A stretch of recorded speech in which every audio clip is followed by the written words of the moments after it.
So this is a video and I'm going through all the steps how to make storage for this kind of SD cards. First of all, it's important that I know exact dimensions because I need them. So this is 24 millimeters this way and 32 millimeters this way, and thickness is exactly 2 millimeters. So now I know the size of this SD cards, and so I'm going to create now something with SketchUp. I open here a new browser window, and there I type app.sketchup.com as address, and I go there. And since I have saved my password into memory, it opens immediately SketchUp web browser application.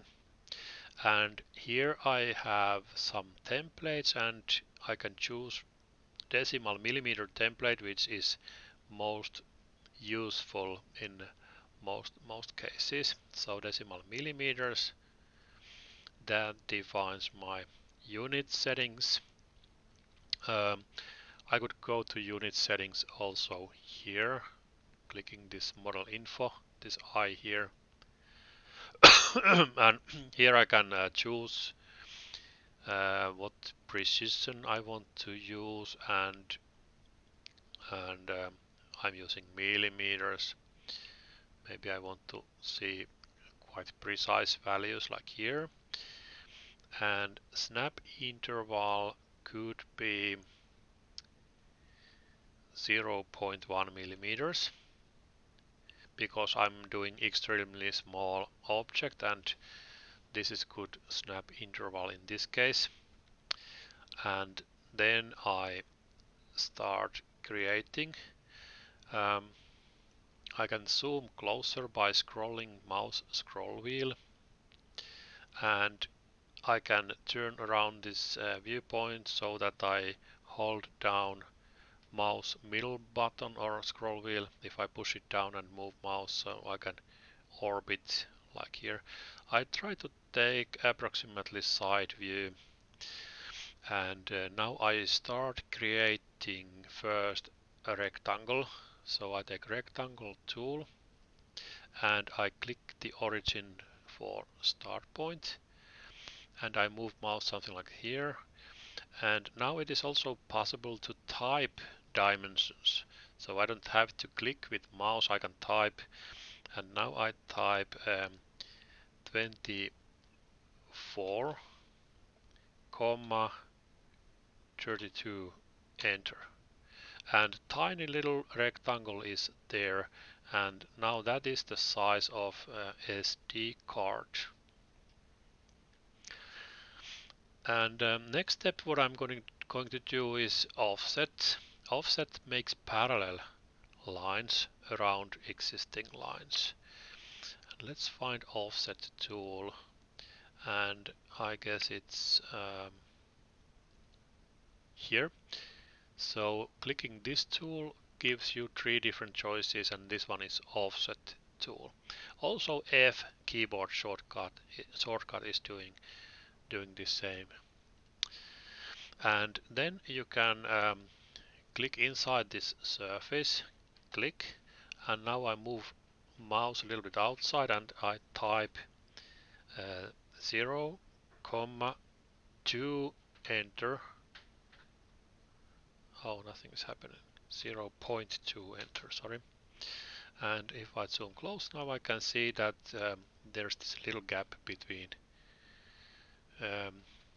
earlier.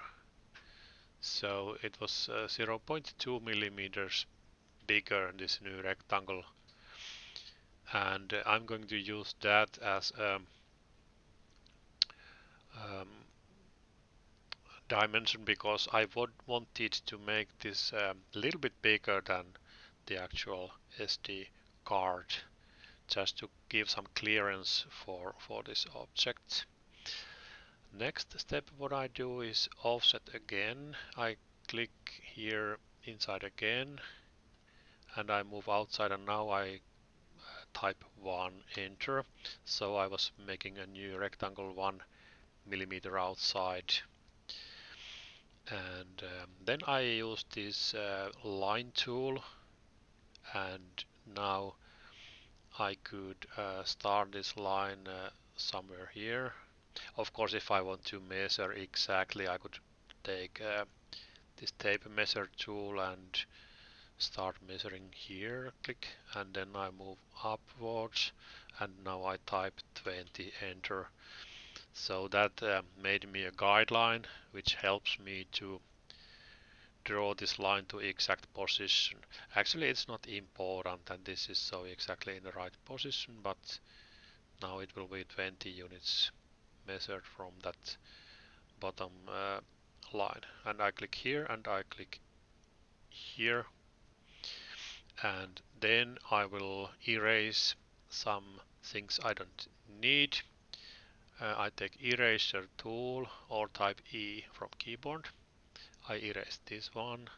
I erase all these, so I can drag with mouse like here, and all these are erased. Also I erase here, and finally I also erase this one and this one, and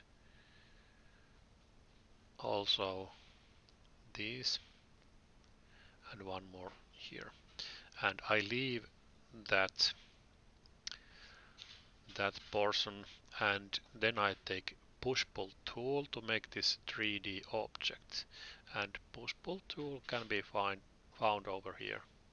I take push pull, I click it on, then I click this surface, and now I can type how much I want to push pull, and I type here 2.3, and also here I make some clearance. That SD card is 2 millimeters, but I want to make this a little bit bigger so that the SD card fits nicely into its pocket. And enter. And here we go. We have now this kind of three-dimensional solid object. And I just check that it looks good. Everything looks good so far. I want to verify that this is really a solid object, and I can do it so that I take arrow. Also spacebar is a shortcut for arrow tool, so this is selection tool. And now if I click 3 times fast, 1, 2, 3, I was selecting all those surfaces connected together, and then I right click on top of this object and I say make group here. And now this is a group, and I can verify if this is a solid object. And I do it by clicking this entity info, and I can see here solid group. And if I had done something wrong, it would not be a solid group. For example, if one of those surfaces is missing, then it is not a solid group, and then I couldn't 3D print it. But I can check here, now it is a solid group. Okay, so one part is done. Next part, I'm going to do a rectangle again, and I'm following these existing coordinates. I start here, click, and I end here, click, and I was creating now a rectangular surface which I will push pull with push pull tool. Its keyboard shortcut is P, and I click here, and now I type thickness for this wall, and maybe 0.8 millimeter is probably good wall thickness, and then enter. And also this one should be a solid object, so I take one more time selection tool, and I click here three times, 1, 2, 3. So now it is selected, and then I right click and make group, and here it is solid group again. So now I have two solid groups, one group is here and one group is here. Then I want to make several copies of these two objects. So I select them both by dragging with mouse like that. Selection tool is arrow is on. I drag with mouse. Now I release mouse button and both are selected. They are blue. And then I will take move tool, which is also copy tool. So move tool looks like this. I click it on or press M for keyboard shortcuts. And now if I press and release Control button, I can see that little plus sign appears next to the cursor. If I press Control again, that plus sign goes away. But I click Control, I want to see this plus sign here. That plus means I'm in copy mode. So copy mode is on, and then I click start point of copy over here, click end point of copy over here, and after that I type from keyboard X10, enter, meaning I want to repeat those copies 10 times. And now let's see how many pockets I have. 1, 2, 3, 4, 5, 6, 7, 8, 9, 10. And actually this item here is not needed, so I use arrow tool and I click that and press delete to delete that one. I leave the others like that. And I would like to have my initials here, and actually I don't need this guy, so I click it and press delete. I would like to have my initials here, and I would like to have Virstem logo here. So let's create them.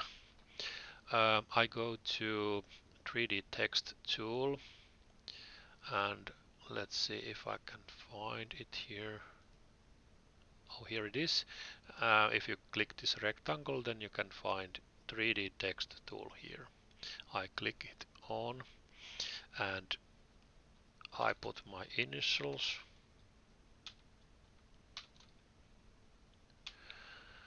and I can choose which font I would like to use, and also size for text height. Text height will be, let's say, 15 millimeters, and text extrusion is very small, maybe 0.3 millimeters only. And then OK, and then I can click this text on its place, but now I can see it's a little bit too big, so I press ESC to cancel, and let's try again. So this tool, it was a little bit too big, maybe 10 millimeters is enough, and OK. Oh, OK, I forgot I have to type this text again. So my initials, 10 millimeter, 0.3, OK, and then I choose position for these initials like here, and those are automatically solid components, so I don't have to do anything, and it was snapping to the surface, so it's okay now. And to the other side I would like to make Virstem logo. I take a line and oh, actually, maybe I need to use now some guidelines. So I take tape measure tool, and I choose here a point, not the center point, but some point here. And then I try to find midpoint here, so now it's at the center. Also I click here, and now depending where you move mouse, you can see this blue arrow showing it's going straight up, maybe 3 millimeters up. I click here. So this is where this logo will be. And then I click here to choose different tool, which is called Protractor.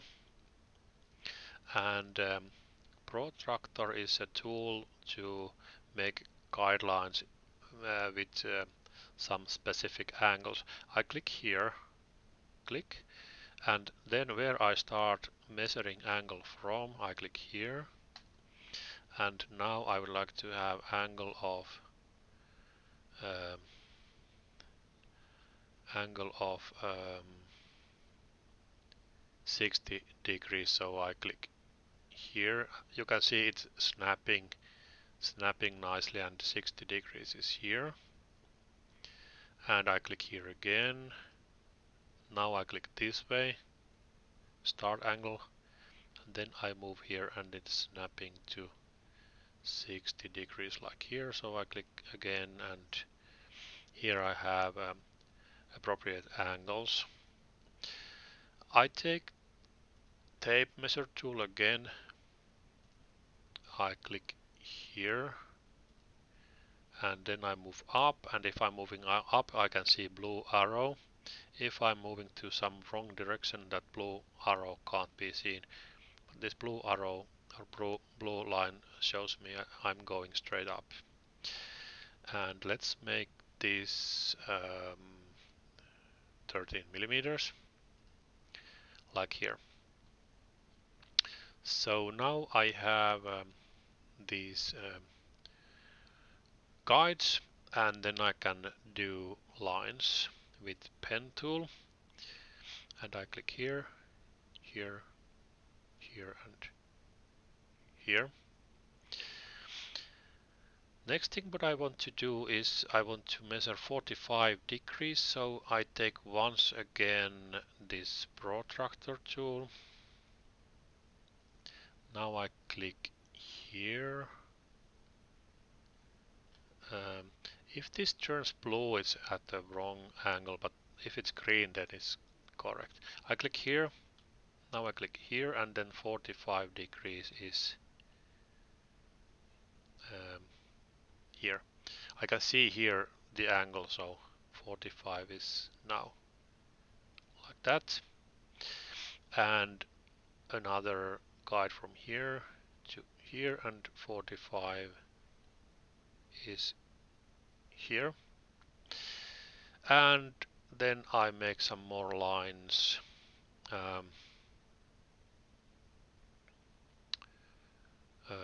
One line goes from here to here, and one from here to here. And then I want to have a small gap between these parts. So next tool what I'm going to use is a tape measure tool, this one. And now I click here and this way, and now this color means that I'm going in straight angle, perpendicular angle, and the distance will be let's say 0.8, sorry, 0.4. And then I click here and go this way, also 0.4, which I'm typing from keyboard, and enter. And from here to this direction, and I type 0.4, enter, and here and this way, and 0.4, enter. Oh, now something went wrong. I press Ctrl Z because obviously something was going wrong.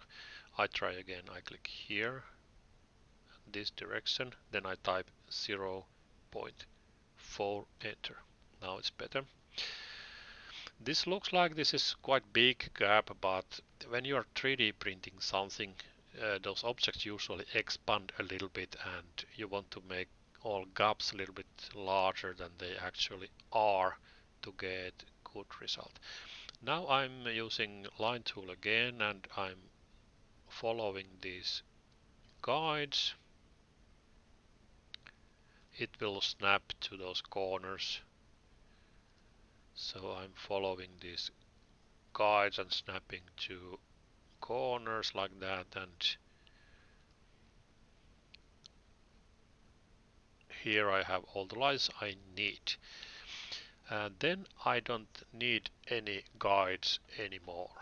And there is a tool which deletes all guides at the one go, and I can find it probably here, clicking this display tool, and there you can find tool uh,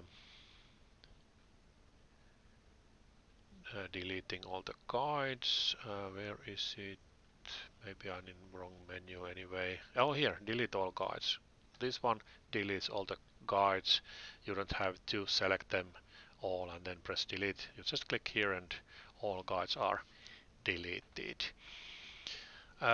Also, I'm going to delete some other objects, and it's usual that I use this arrow tool to select first something and then I press delete so I can see what I'm deleting.